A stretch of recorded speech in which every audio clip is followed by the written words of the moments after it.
नारायण उपनिषद के अनुसार पूरा ब्रह्मांड नारायण से उत्पन्न हुआ है। सारे ऋषि देवता और पूरी प्राणी जगत नारायण से पैदा हुआ है।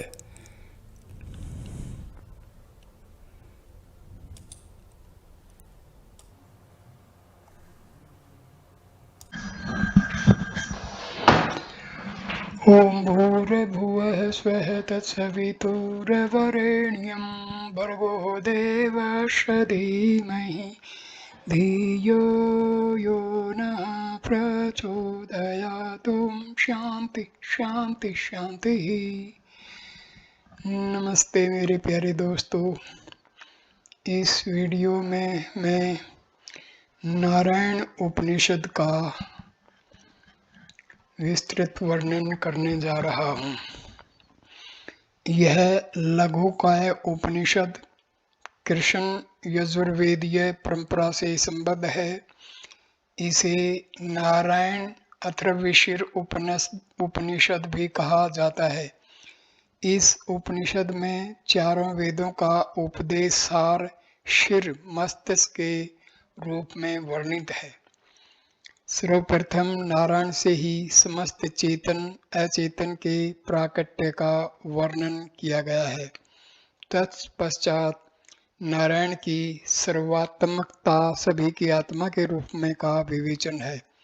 तदुपरांत नारायण के अष्टाक्षर मंत्र ओम नमो नारायणाय की विवेचना है। इसके पश्चात नारायण और प्रणव ओमकार की ऐक्यता तथा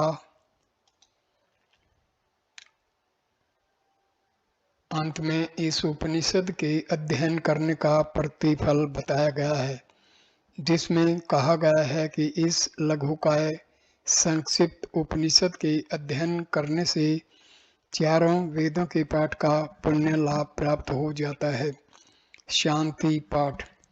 ओम सह नाववतु इति ही शांति। पहला मंत्र। अथ पुरुषो है वै नारायणो काम यत प्रजाः सर्जयेति।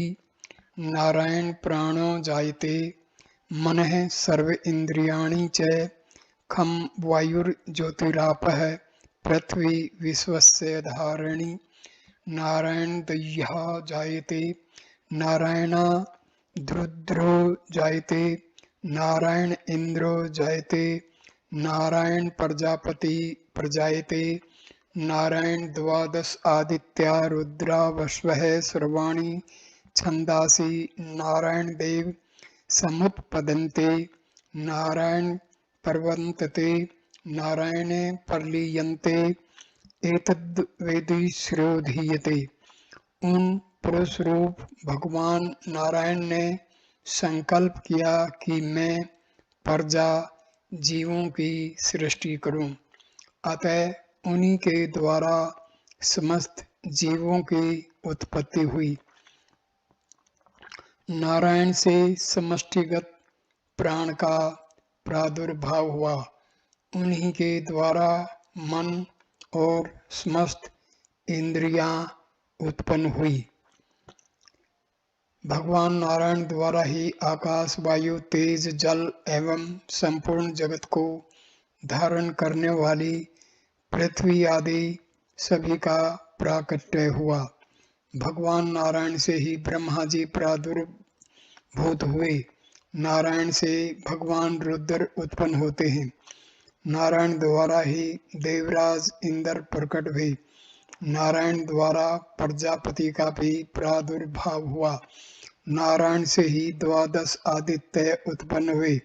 11 रुद्र, 8 वसु एवं संपूर्ण छंद भगवान नारायण से प्रकट हुए। नारायण द्वारा ही प्रेरणा प्राप्त करके सभी अपने अपने कार्यों में लग जाते हैं तथा भगवान नारायण में ही अंत में विलीन हो जाते हैं। ऐसा ही यह ऋग्वेदीय उपनिषद का कथन है। दूसरा मंत्र। अथ नित्यो नारायणः ब्रह्मा नारायणः शिवश्च नारायणः शक्रश्च नारायणः कालश्च नारायणः दिशश्च नारायणः विदिशश्च नारायणः ऊर्ध्वं च नारायणः अधश्च नारायणः अन्तर्बहिश्च नारायणः नारायण एवेदं सर्वं यद्भूतं यच्च भव्यं निष्कलंको निरंजनो निर्विकल्पो निराख्यातः शुद्धो देव एको नारायणो न द्वितीयो अस्ति किंचित् य एवं वेद सह विष्णुरेव भवति सह विष्णुरेव भवति एतद् यजुर्वेदी श्रोधीते। भगवान नारायण ही नित्य शाश्वत हैं। ब्रह्मा जी भी नारायण हैं। भगवान शिव एवं देवराज इंद्र भी नारायण हैं। काल और दिशाएं भी नारायण हैं।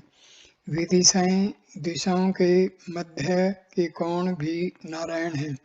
ऊर्ध्व भी नारायण और अध भी नारायण है।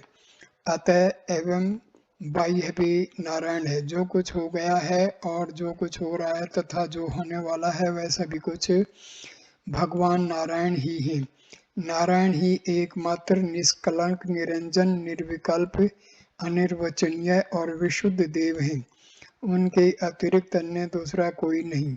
जो मनुष्य ऐसा जानता है वह स्वयं विष्णु में हो जाता है, वह विष्णु ही हो जाता है। ऐसा ही यजुर्वेदीय उपनिषद का कथन है।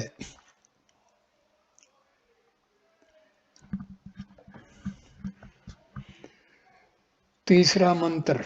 ओम इत्यग्रे व्यहरेत नमे इति पश्चात नारायण येतु पृष्ठात् ओम इत्येकाक्षरम नमे इति द्व्यक्षरे नारायण येति पंचाक्षराणि एतद्वै नारायण अष्टाक्षरम पदम यो है वही नारायण नारायण अष्टाक्षरम पद्यम धेति अनपब्रुवः सर्वं मायुरेति विन्दते प्रजापत्यं रयस्पोषस गोपत्य ततो मृत श्रुणुते ततो अमृतं श्रुत इति एतत् सामवेद श्रोधीते।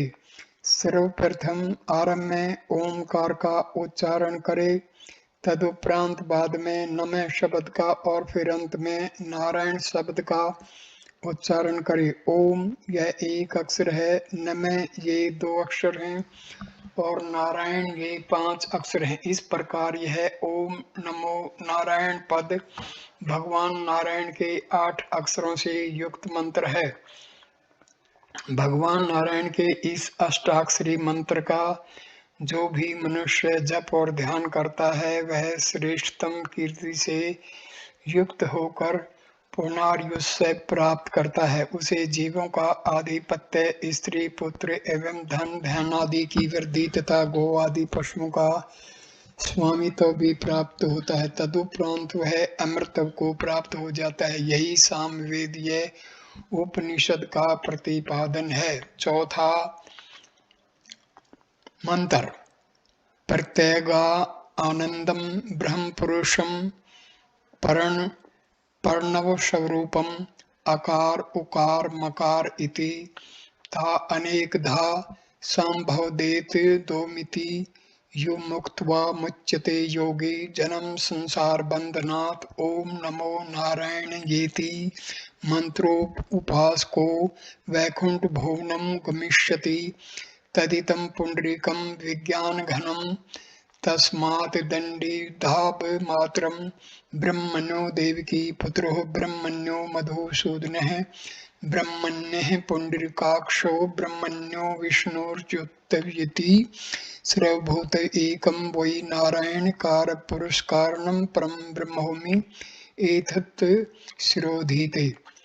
अकार ओकार और एमकार मात्राओं से युक्त यह प्रत्यक्त ओमकार आनंद में ब्रह्म पुरुष प्राण स्वरूप है। ये भिन्न भिन्न हैं। इन मात्राओं के सम्मिलित स्वरूप को ओम कहते हैं। इस प्राण स्वरूप इस प्रणव रूप ओमकार का जप करके योगी साधक जन्म मृत्यु रूप संसारिक बंधन से मुक्ति प्राप्त कर लेता है। ओम नमो नारायण इस मंत्र की साधना करने वाला साधक बैकुंठ धाम को जाता है। वह यह बैकुंठ धाम पुंडरीक हृदय कमल विज्ञान में है। इस कारण इसका स्वरूप विद्युत के सदृश परम प्रकाश स्वरूप है। ब्रह्म देव की नंदन भगवान श्री कृष्ण ब्रह्मणे अर्थात ब्राह्मण प्रिय हैं। वे ही मधुसूदन पुंडरीकाक्ष और वे ही विष्णु एवं अच्युत हैं। प्राणी मात्र में वे भगवान नारायण ही निवास करते हैं। वे ही कारण पुरुष होते हुए भी कारण रहित हैं। वे ही पर ब्रह्म हैं। विद्वजन अथर्ववेदीय ओम का रूप इसी श्रोभाग सार भाग का अध्ययन करते हैं।